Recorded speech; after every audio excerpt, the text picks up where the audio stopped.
Welcome to today's session on Community of Inquiry Research, and a virtual welcome to those of you who are watching the recording. Today is Saturday, February 12th, 2022, and I hope that you have had a moment to get your Zoom screen set up so that our session can run smoothly.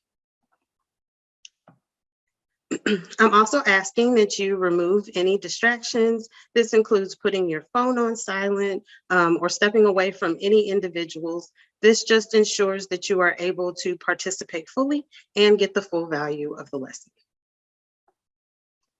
Starting off today, we're going to do a quick quality check. At the bottom of your Zoom window, you should see an option for reactions. If you'll click that option and then the thumbs up action, if you can hear me satisfactorily, see the record notification at the top left hand of the screen, and can see this quality slide. Okay, thanks everyone. So upon completion of today's module, trainers will be able to describe the Community of Inquiry framework and apply the elements of teaching presence to their session. Our big idea for today is, how does research support the use of the Community of Inquiry framework in an educational environment? So you guys have kind of heard me throw around the term Community of Inquiry framework.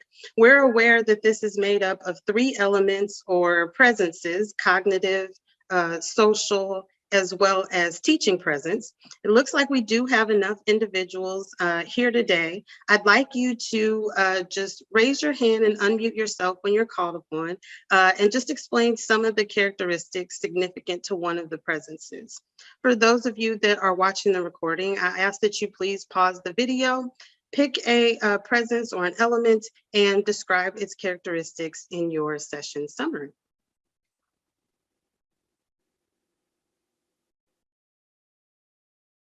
Anybody want to take a stab at it?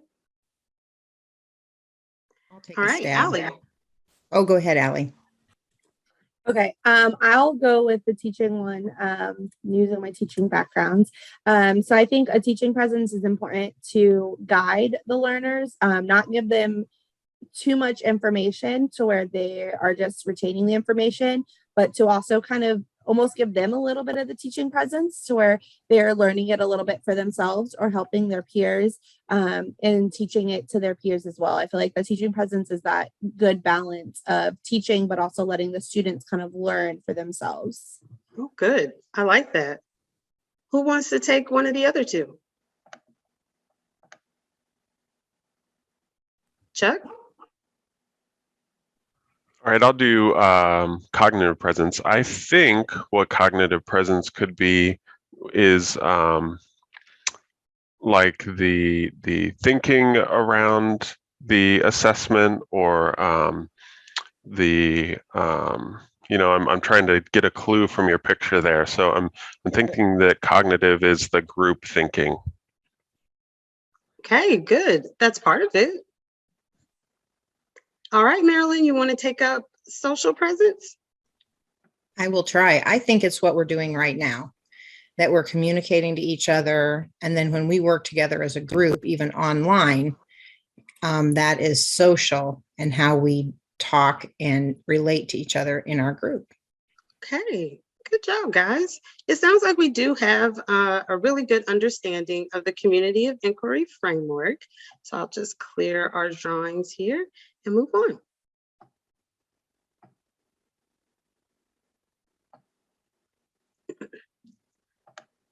So the Community of Inquiry framework shapes, or the theory shapes, the educational practices within the blended environment. Although it was created for an online or blending environment, thinking and learning is the focus of the theory, which can easily translate into a face-to-face environment. Extensive research has confirmed the associated presences that we discussed earlier within the framework are interrelated. Each element affects and is dependent upon other elements within the framework, and this interrelation ensures a collaborative environment. Let's talk a little bit more about those relations.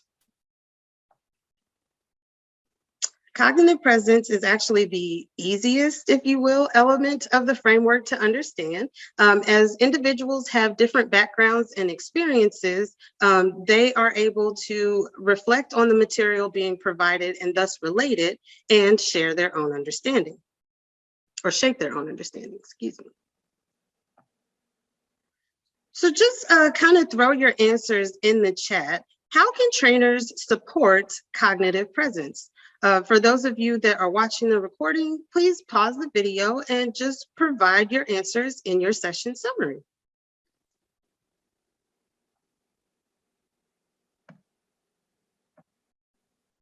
Ooh, giving questions for them to answer or reflect on. Good job, Allie. Anyone else want to try?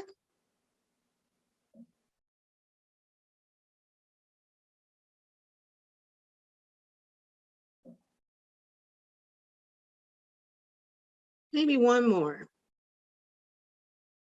Allowing students to work in groups, set up conflict situations they may encounter in their job. That's a really good one, Chuck, especially with what we do here as trainers. Good job, guys. So shared experiences, goals, and purposeful interactions support social presence within the learning community. We talked about in a previous session the positives of shared experiences within the group, and we can see that these characteristics support collaboration within the learning environment. When coupled with cognitive presence, we are actually able to see the definition of collaborative thinking in that it's one part personal, where you have your reflection, your understanding, and then one part being shaped by the learning community. Teaching presence is actually the most studied of all the framework elements in that it helps to create, encourage, and maintain a collaborative environment. So when we think of teaching presence, it kind of provides the structure of the framework overall. Teaching presence is made up of three concepts: design, facilitation, and direct instruction. I'd like you to think about these three concepts as we move on to our next activity.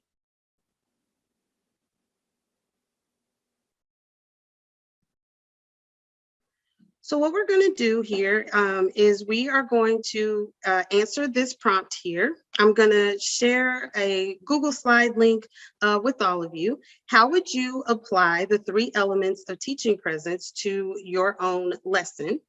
Give me one moment here. I'll stop sharing.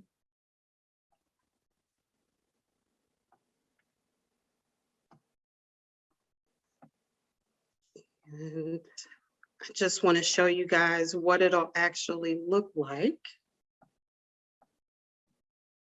I'm going to ask that you work on the first slide here and just in a different color. Everyone will pick a different color just so that I can make sure that everyone is participating, and just add your applications to the appropriate section for design, direction, and facilitation.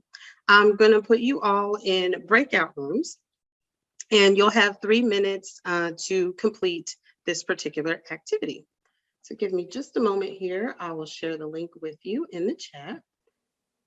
And then as I get the breakout room set up, please let me know if anyone has any issues with accessing the link.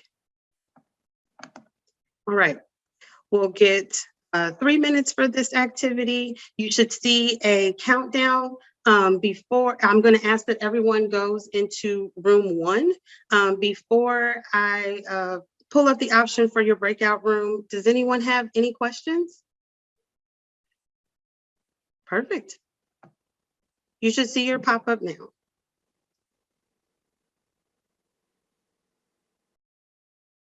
And for those of you watching the recording, I'd like you to create a table and provide examples for each of the elements in your own lesson. One for a couple of suggestions for design, direction, and facilitation.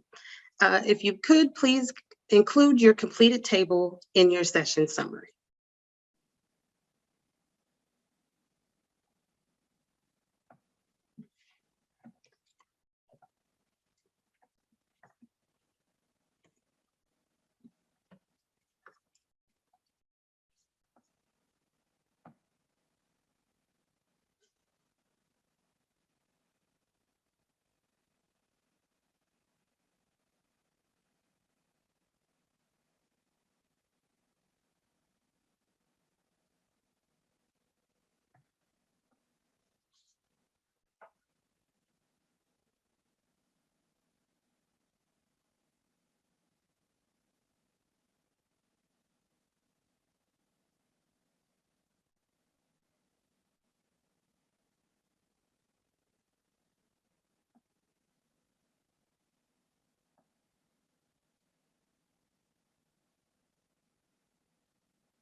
Okay. Welcome back, everyone. Give me just a moment here. I'll switch around and we'll take a look at your answers. Okay. And can everyone just confirm you're able to see the slide? Perfect. So let's see. For design here, we have allowing time for assessments, covering small amounts of content with an assessment between so students can absorb and apply. Now, who's my blue border? All right, Chuck, do you have anything you'd like to add to that? Just for our virtual listeners. No, I think when you're designing the course, just thinking about how much content you cover. So the don't do is just like go on and on for an hour without any feeling of whether they're absorbing the content. Good, good. Write, state, and put them on the slide where the student is. Who's my person without a border? That's me. Hey, Marilyn, can you describe a little bit for your direction application? I just think, sometimes you say it or you write it, but if you do both, and when you go to a Google slide like this, that you forget what you're doing and your brain has to like do it multiple times just to know. True. Good. And then having interactive moments. So I'm assuming by process of elimination, my pink outline is Allie. Can you describe for me one of those interactive moments? Yeah, so either, calling on people like this, using polls if it's online, or maybe incorporating like a clicker in a classroom, or even just thumbs up, thumbs down. I know I do that a lot in my class. Just, are you understanding? Do you kind of understand? Or like not even close. And so just having them interact instead of just sitting there taking in all of everything. Good job, guys. You guys did an awesome job with that activity. Thank you. So before we move on with our summary, I just want to kind of do a quick check-in with all of you. Within the chat, can you just throw an emoji in there that kind of demonstrates or shows how you feel about your understanding of the material? For my virtual listeners, please just add your thoughts or comments on your understanding to your session summary. I got a smiley face with glasses. One more.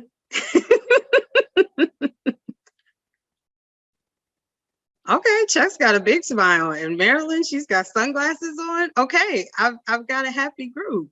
So in summary, we've talked about the community of inquiry framework and how research has confirmed its effectiveness in shaping educational experiences.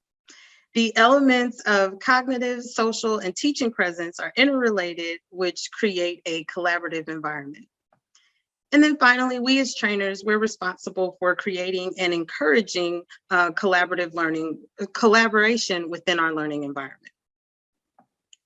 Our last activity will just be an assessment for those of you that are in attendance, as well as those that are watching the recording. I'm just going to ask at the end of the session that you log into Pilot, complete the Chapter 6 Community of Inquiry Research quiz found under week 5. And as always, the quiz is open book and open note. Just please don't use each other. And that concludes today's session. Please let me know if you have any follow-up questions or concerns. As always, thank you so much for your time. I've enjoyed our session today.